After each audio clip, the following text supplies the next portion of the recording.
Good Sunday morning. Thank you for joining our study today. If you're watching our premiere, glad you're joining us for that. Or if you're watching sometime later on the Stevens Valley Church YouTube site, thank you for your interest. We're going to be talking about the First and Second Great Awakening today, that which really had an impact upon American religion as well as American politics.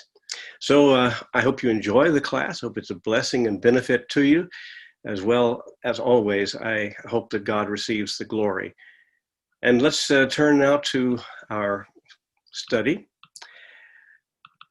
as we find our roots in the Great Awakenings in America and their effect. But first, let's look at the intellectual and cultural trends. And you think, well, why should we have to do that? Because the way people think has a big effect on what they do, what they believe in every respect. And there are trends that operate in the world, particularly in Western civilization, that really shaped politics and religion and economics and everything. So these are the trends that shape the thought of the modern world. And there are two of them I want us to look at today. First, the Enlightenment. Those of you who follow R.C. Sproul know that he called it the Endarklement, and I think with good reason. The Enlightenment's an interesting philosophy.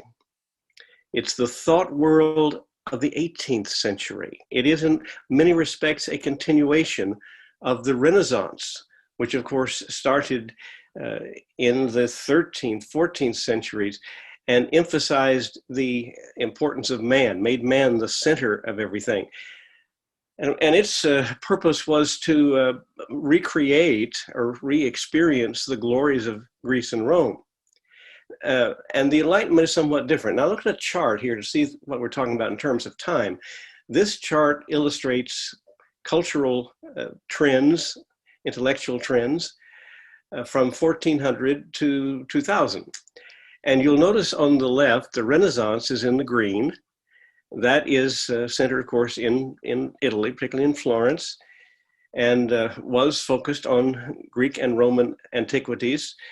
And you see that within that is carved out the Reformation. It occurred within the context of the Renaissance. We've looked before at the impact that humanism had on the Reformation.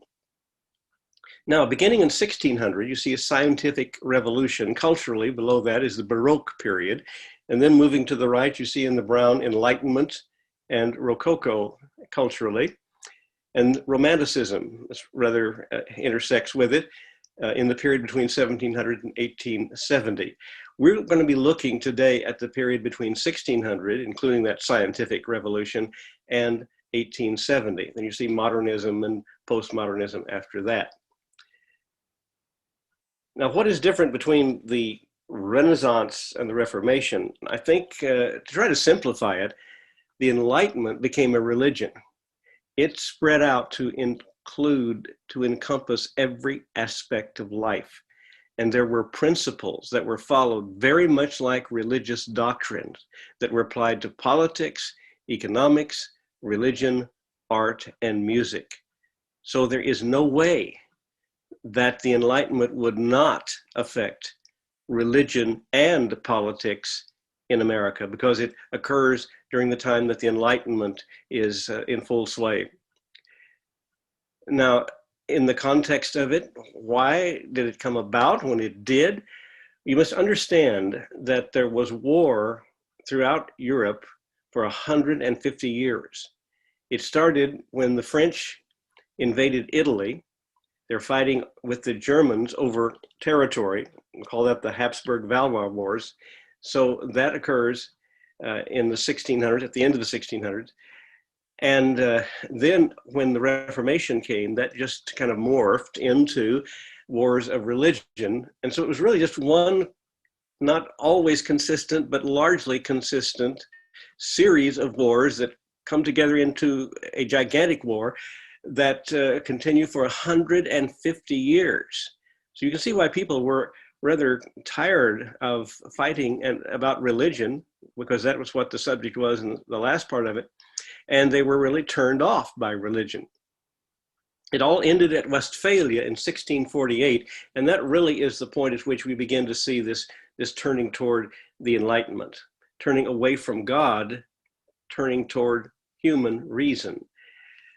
Of course, the universities in France were the centers of educational activity, particularly the University of Paris, and scholars at these universities became critical of the political system in France, the old regime as they called it, and a lot of their research, a lot of their intellectual efforts were aimed at undermining the French government, which they eventually did in the French Revolution. And the focus of their studies was the revival of classicism, just as the Renaissance was. But now they are more concerned about classicism to help them deal with the problems that they are facing at this point, rather than just to live a better life, which was the focus of the Renaissance. So we call this neo-classicism, new classicism, a new look at the teaching and culture of Greece and Rome. The intellectuals who led the Enlightenment are called philosophes, the French word, and they had a very sincere attachment. They had a passion for freedom. They were obsessed with the idea of freedom, and freedom from the control of church, freedom from the control of authoritative government, and so forth. Now, Thomas Hobbes was one of the first leaders of the Enlightenment. You see his dates below, actually at the end of the 16th century, 1588 to 1679. So if we talk about the Wars of Westphalia ending at 1648, it's right during the time of Thomas Hobbes.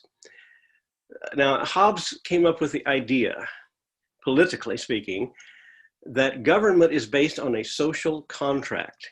That's very much like the idea of covenant. It is a contract between the people and their government. The people agree to surrender a certain degree of freedom and power, usually through taxation, to a government which they create, and in turn, the government will protect them. Now, Hobbes had a view of human life, that man is basically evil, that his life was, as he put it, poor, short, and brutish. And for that reason, he saw government needing to be absolute. Now, he was an atheist. He did not believe in God. And he believed that this social contract, once it was made, could not be broken. This he expressed in his book, The Leviathan. But Hobbes was followed by a man of much greater importance as far as religion and politics, particularly in America, is concerned. That is John Locke. You'll see his dates 1632 to 1704. Applying his thinking to politics, he also believed in this social contract between the people and their government. But different from Hobbes, he believed that man was basically good, although depravity did lurk in the human heart, and that a government was therefore needed to protect others from this depravity. But the government should be limited.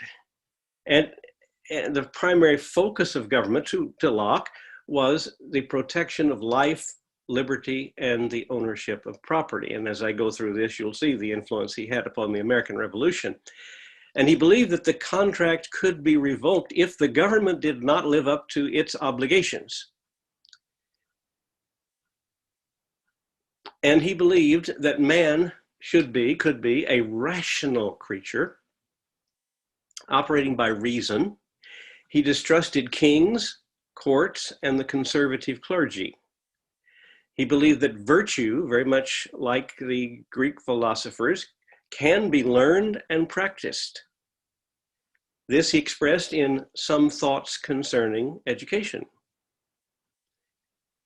Locke wrote also the two treatises of government, expressing the thought that we should have contractual governments based on this social contract with strong legislatures. The power should reside in the people through a legislature, a parliament, and that's this country, of course, a Congress. Now, he did believe in God, And he did believe that God has given man natural rights. Does that sound familiar? God has bestowed natural rights upon man. And thus he influenced both the American and the French revolutions. Anthony Ashley Cooper, the Earl of Shaftesbury in 1706, and a pupil of Locke, referred to a new atmosphere in England and Holland. He said, a new light spreads itself from our respective countries. On the other hand, Jean Leclerc, a Protestant pastor from France living in Holland, feared, as he put it, the blasphemous enthusiasts and real fanatics. Now, Hobbes, if you want to ask the question, why the difference between Hobbes and Locke? Hobbes lived during the time of the execution of King Charles I in 1649. It was done to keep the protectorate of Oliver Cromwell in power, fearing that Charles's forces would rally and put him back in power. And nobody really wanted to see the king executed. Hobbes thought the act was despicable. And therefore, he concluded, because of a terrible situation as he observed it, that government should be absolute and the social contract should be irrevocable. But Locke was a bit younger, and he lived during the time of the removal of the unpopular, despotic, Catholic King James II in 1688, and replacing him with a better regime under William and Mary. It was a revolution with not much bloodshed, and so the English call it the Glorious Revolution. And Locke then concluded that government was limited and the social contract could be revoked when a king like James II did revoke the contract. Now, the Baron de Montesquieu, of course from France, was an admirer of the Enlightenment, and he believed, and here's his contribution, in the separation of powers. Again, you see the influence on the American Revolution. He believed in the separation into executive, legislative, and judicial. Actually, that was not new. You can find that in the Greek philosophy as well, but he brings it into the modern world as a part of neoclassicism. He drew his inspiration from Locke.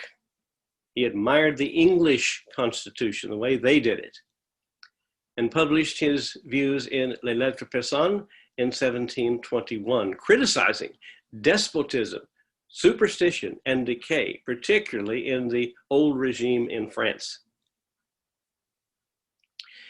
Now, what were the principles governing the Enlightenment? Please pay attention to this, because here you see the influence that it's going to have. A belief in the essential goodness of man, very much like the Renaissance.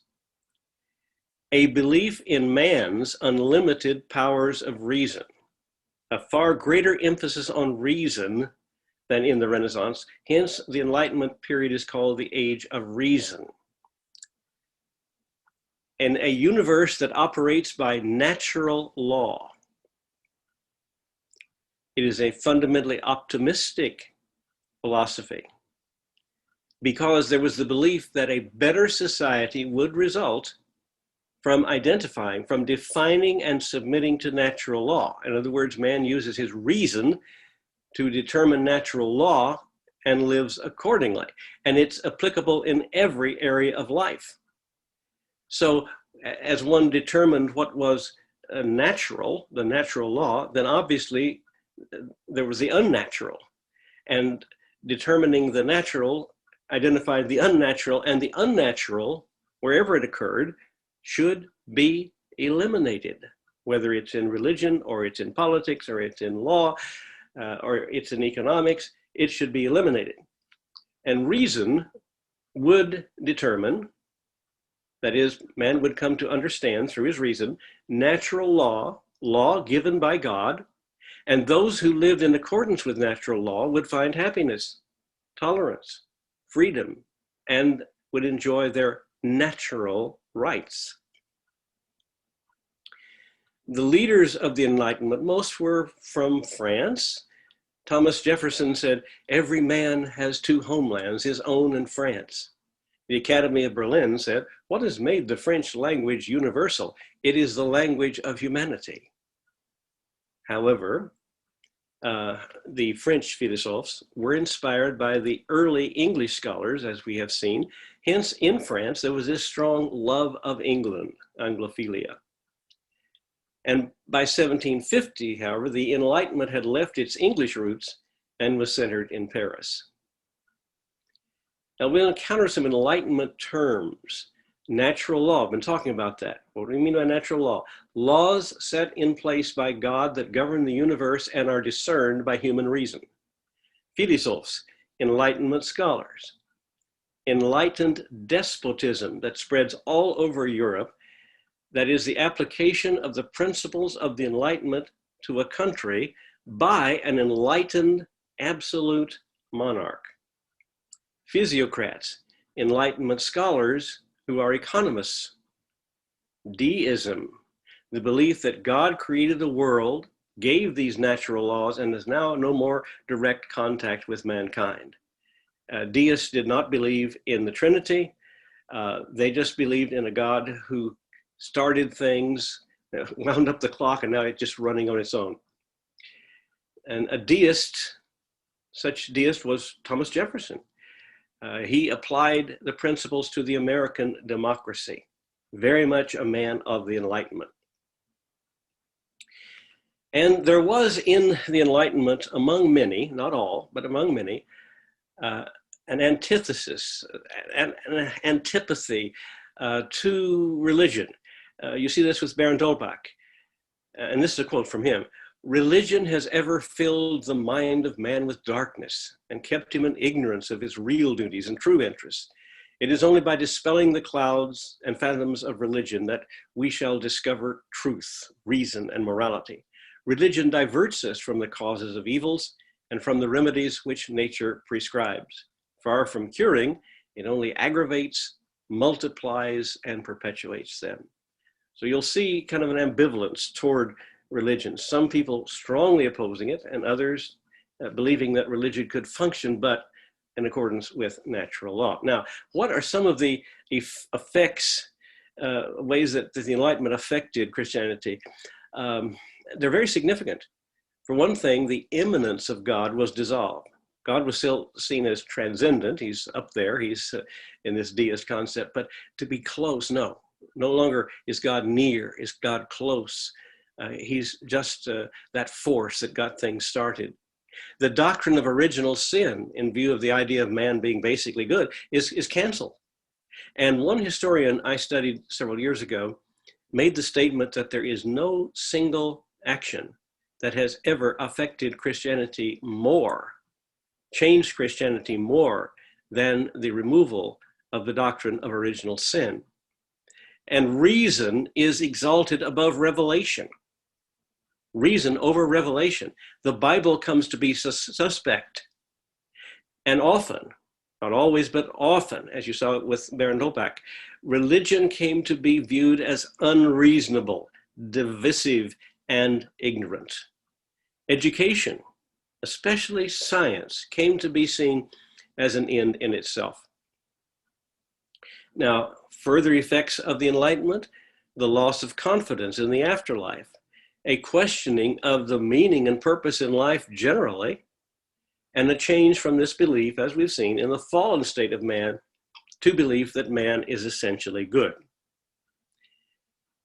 Now, politically speaking, the Enlightenment had much to do with revolutions in the 19th century. The 19th century was particularly a century devoid of war after the Napoleonic Wars ended. But there were many revolutions that spread across Europe. Many of these revolutions, which were known as liberal revolutions because they emphasized freedom, were inspired by the Enlightenment. And they emphasized freedom of the press, the right of assembly, curtailing the authority of the church and the authority and power of the nobility. People having free speech, natural rights of man, and independence from tyranny and or control by other nations. Now, there was a reaction in the intellectual sphere to the Enlightenment, and that we call it Romanticism. It was opposed to the Enlightenment because of the lack of emotion, feeling, and passion in the Enlightenment. It was cold. And its lack of a personal relationship with God. Romantic people tend to believe that God really was, and he should be close. And also, they sensed intolerance. If you did not follow the particular principles of the Enlightenment, then you were looked at askance, you were contemned. And so the Romantics, in their reaction, put passion and feeling and emotion and everything in music, in art, in architecture, in literature. They emphasized emotion and feeling and passion, and often the nature, I mean, wild, open nature, so to speak, and the bizarre, and the supernatural, and the weird. They emphasize action, adventure, and all, that which is not conventional. You can see how all of this is a reaction to the Enlightenment. It began in 1795 with the publication in England of Wordsworth's lyrical ballads, though there had been stirrings earlier in Germany. And so you see it starts in the late 18th, goes into the 19th centuries. It was widespread in its effect. It was indeed a reaction to the coldness of the Enlightenment, but politically, it becomes an expression of nationalism. And so there were a number of revolutions inspired by the Romantic way of thinking, as there were a number inspired by the Enlightenment way of thinking. The nationalistic, romantically inspired revolutions, these would find their base in language. And therefore, there would be an emphasis on breaking up multilinguistic empires into nations that were based on a common language. For instance, the Austrian Empire was made up of all kinds of different linguistic groups. And eventually that revolution resulted in the Austria of today, which is tiny compared to the Austrian Empire before, and is German speaking. Or it emphasized freeing people from control by nations of a different nationality, like Belgium, which was controlled first by Spain, then by Holland, and Greece, which was controlled by Turkey. Or assembling a large united nation of one language from smaller independent states, like in Germany and Italy. And along with the other emphases we have seen was pietism, which didn't start, of course, with the Romantic movement, but the Romantic movement certainly emphasized it, stressed it, and puts much more passion into it, much more emotion into it, and thus religion becomes extremely pietistic under the influence of the Romantics, and they restored God as personal and near and close. And you see this with the Lutherans, you see it with the Moravians, you see it with the Methodists. Now that leads us now to the First Great Awakening, which takes place in the context of the Enlightenment and before the American Revolution. Now, there was a connection, and we're talking now about the Great Awakening, and even though it's in the context of the Enlightenment, there are a lot of reactions against the Enlightenment. They had connections with pietism in Germany and in England. And there was an emphasis on what we call gathered churches. That is, people coming voluntarily together in a certain area rather than being assigned to a church in a given parish. They came willingly to form a church with members who joined of their own choice by testifying of some experience of conversion, of being saved. And the result was evangelistic meetings, special seasons of preaching where many were converted, great revivals, camp meetings, which became a distinctive and permanent feature. They started with the German Mennonites, the Dunkers, and the Moravians. But the first in America, first notable preacher of the First Great Awakening would be Frelingshosen. He was a Dutch Reformed Pietist minister from northern New Jersey. And he proclaimed passionately the need for deeper inner experience of conversion rather than the outward performance of some religious ceremony. By 1726, his preaching resulted in numerous conversions and new members. In 1737, he began moves which resulted in the forming of the Dutch Reformed Church in America, which now is represented by two denominations. Gilbert Tennent was a young Presbyterian minister impressed by Frelinghuysen, and he founded the first log college in Chamonix, Pennsylvania, to train ministers, and carried the revival to English and Scotch Presbyterians, and attracted large crowds with his eloquence, his scholarship, and his imaginative powers of speech. Now he, like Frelinghuysen, would plea for a genuine change of heart, and therefore a more passionate, emotional religion.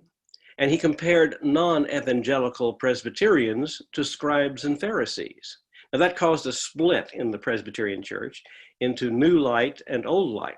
The New Light Presbyterians believed in Tennent and his much more passionate, personal type of religion, and the Old Light with the old ways, and thus the beginning of many splits in the Presbyterian Church.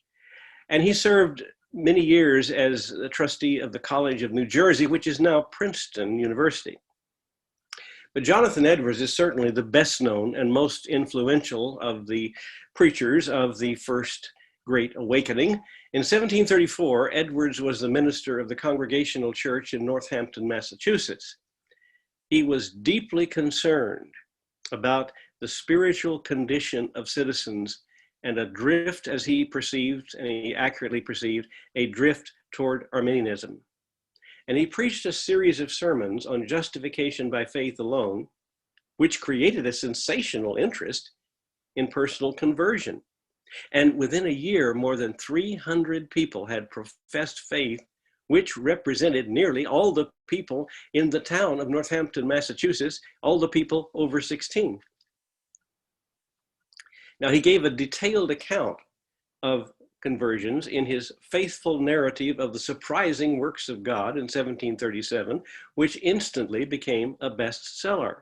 He minutely analyzed the causes and the results of the Northampton revival and stirred expressions of revival everywhere.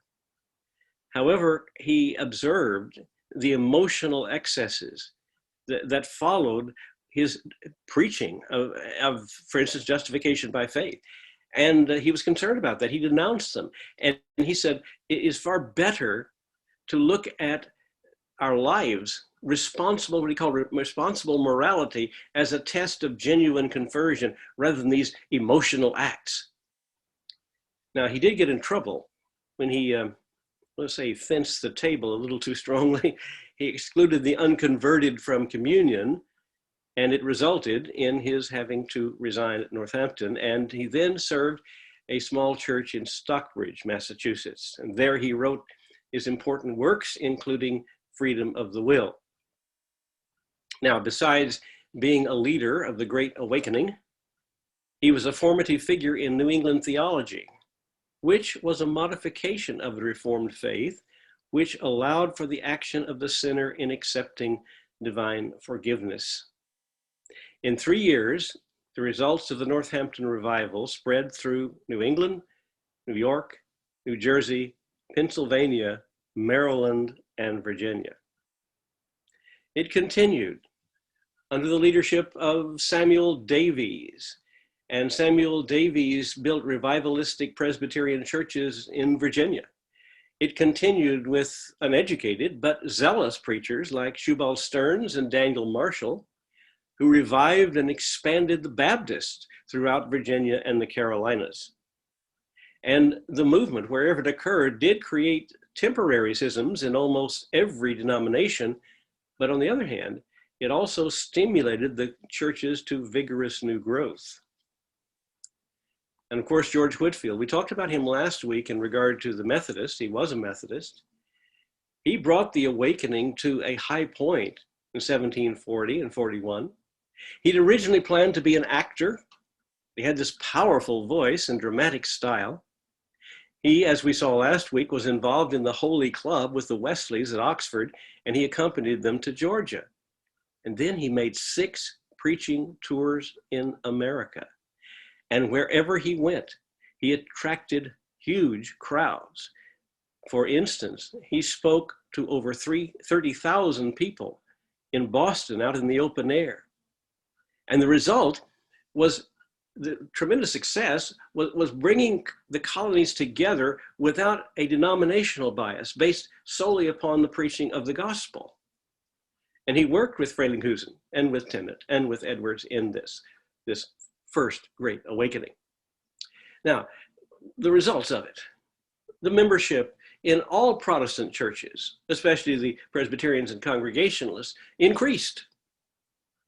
And there was a general revival, a quickening of religious life, a renewed emphasis on personal conversion, a large increase in church membership, and a higher standard of morality. And it also was the time that the Baptists began their rapid growth. But beyond that, which of course is tremendous to consider the results as far as conversions, but beyond that, these educational results.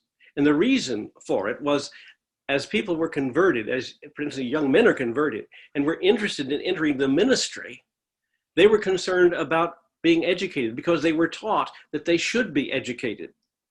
And that provided an impetus for education. And therefore, to accommodate them and others, the Presbyterian Synod of New York established the College of New Jersey in 1745, and that's now Princeton University. And the University of Pennsylvania was founded as a non-denominational Christian university in 1753. And the next year, 1754, King's College, which is now Columbia College in New York, was started as an Anglican institution. 1764, the Rhode Island College, which is now Brown University, was established by the Baptists. 1766, the Dutch Reformed Church founded Rutgers College in New Jersey. And in 1769, the Congregationalists founded Dartmouth College in New Hampshire. Tremendous impetus in education and great effect. And also in missions. And just an example of the missions, there was efforts to the Blacks and to Native Americans. David Brainerd was a missionary to the natives. He, by the way, was engaged to Jonathan Edwards' daughter, unfortunately died before he could marry her, but he left an excellent journal of his work. Now, this couldn't help but influence the coming American Revolution. And this influence came through Reformation principles, which the founding fathers now applied politically. Justification by faith, covenant, priesthood of all believers. All these are principles that undergirded the democracy that developed in America. But of course, it wasn't the only influence. There's that Enlightenment deism. And so it is really a strange mixture of Enlightenment deism and revivalism, coming particularly from the Reformed faith, that contributed to the American Revolution. And some of these basic ideas from the Reformed faith and others from the sermons of the Great Awakening are going to really stir up the American Revolution. But here's the point: the American Revolution was neither totally Christian nor totally anti-Christian. It is this unusual mixture of both. And someone says, well, could the American Revolution occurred without the Christian influence? It looks doubtful. Could it have occurred without the influence of the Enlightenment? I would think it would not occur in the way that it did. So both of them came together in a very interesting mixture. And so one historian, a Christian historian, said, the American Revolution is born of the Spirit of God and the Spirit of man. So let's come to the Second Great Awakening, which followed the American Revolution in the 19th century.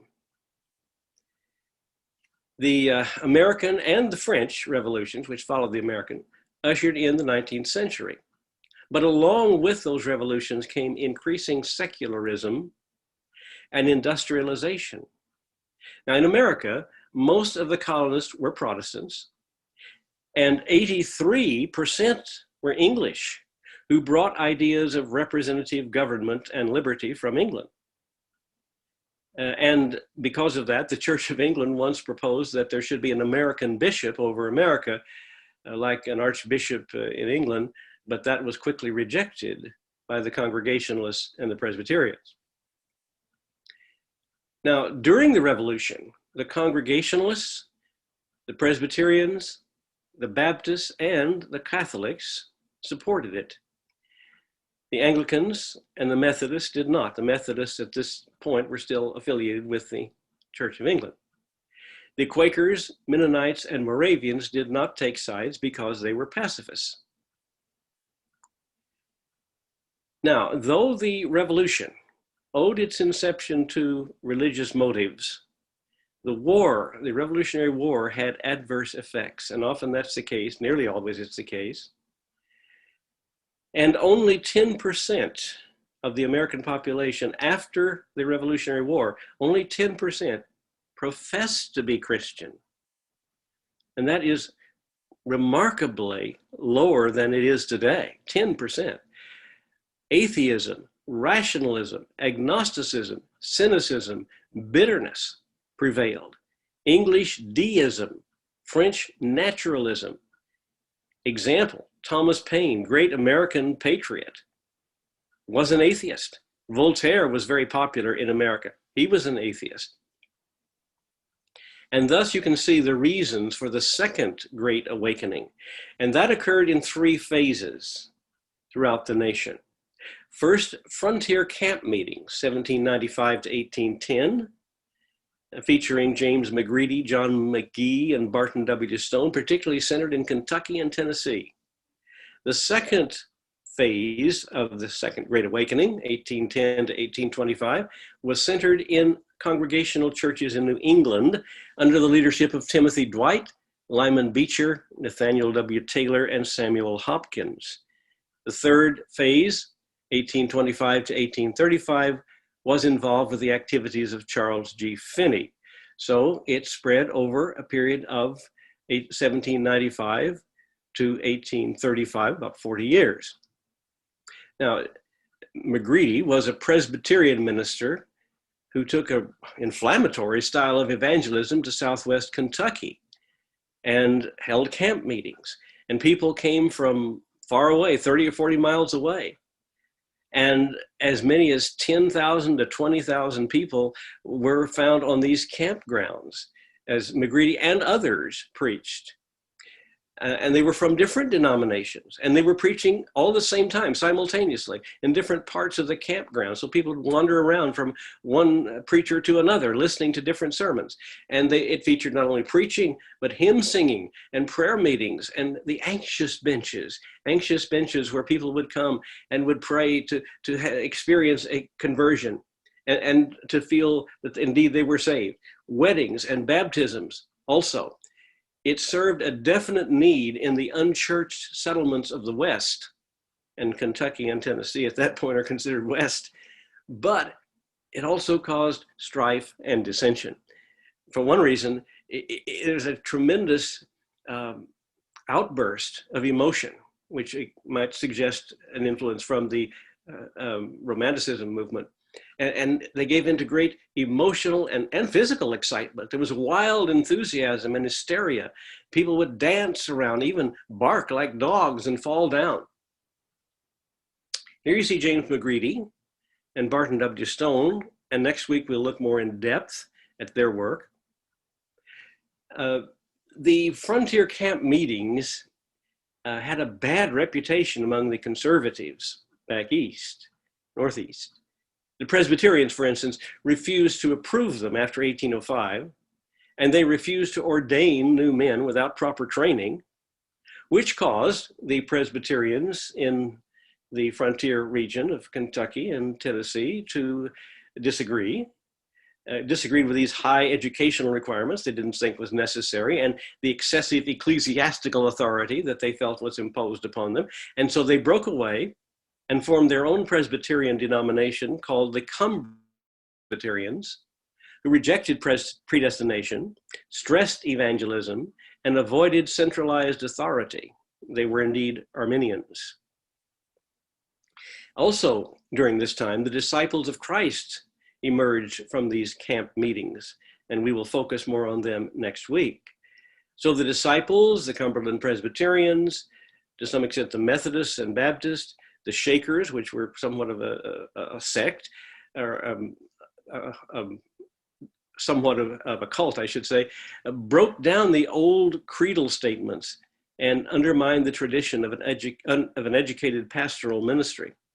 Now, in spite of their emotional excess, in spite of all that, they did bring stabilizing humanitarian elements of religion to the raw wilderness settlements. Now, the second phase, which took place in the congregational churches in New England, was more conservative, and as you might expect, less emotional than the first phase. Lyman Beecher, a Presbyterian pastor in Boston, and later the president of Lane Seminary in Cincinnati, was one of the most distinguished preachers of the revivals. His daughter was Harriet Beecher Stowe, who wrote Uncle Tom's Cabin. This is Lyman Beecher. And Beecher's son was Henry Ward Beecher, and he was one of the greatest pulpit oracles, powerful preachers in American history. He called for Christians to realize, quote, the religious and political destiny of the nation. Notice how he combined the religion and the political. And he preached the gospel, distributed Bibles known as Beecher Bibles, and planted churches and established schools and reformed American morals. Presbyterians, Congregationalists, Baptists, and Methodists rallied to his call and launched deliberate efforts at evangelism and education all across the country.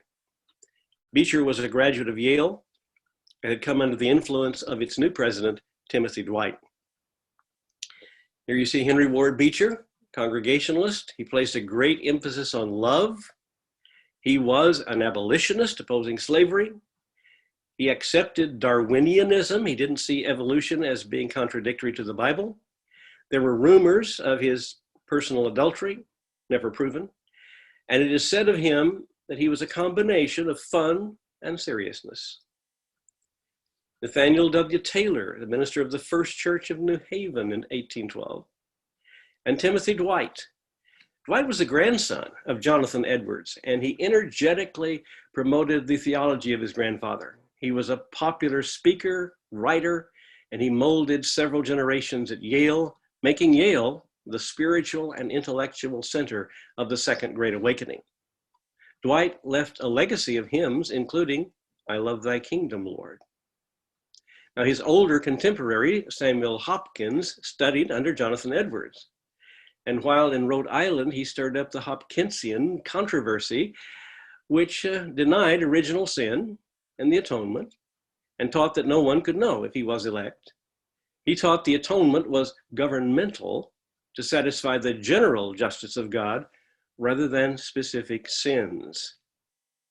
And I think you can see theological shifts from Calvinism to Arminianism during this phase to emphasize the ability of sinners to make an immediate decision to save their souls. Now, among the Congregationalists particularly, there was this controversy over depravity and free will as they began to move away from the Reformed position. Nathaniel W. Taylor, the head of the Yale Divinity School, took a moderate Calvinist position that moral depravity was man's own act consisting of a free choice of something other than God, precise, intellectual, and appealing to logic and ignoring witnesses to the contrary. Thus, there was a fervent group of opponents that disagreed with where Yale was going under Taylor and founded Harvard Seminary in 1834.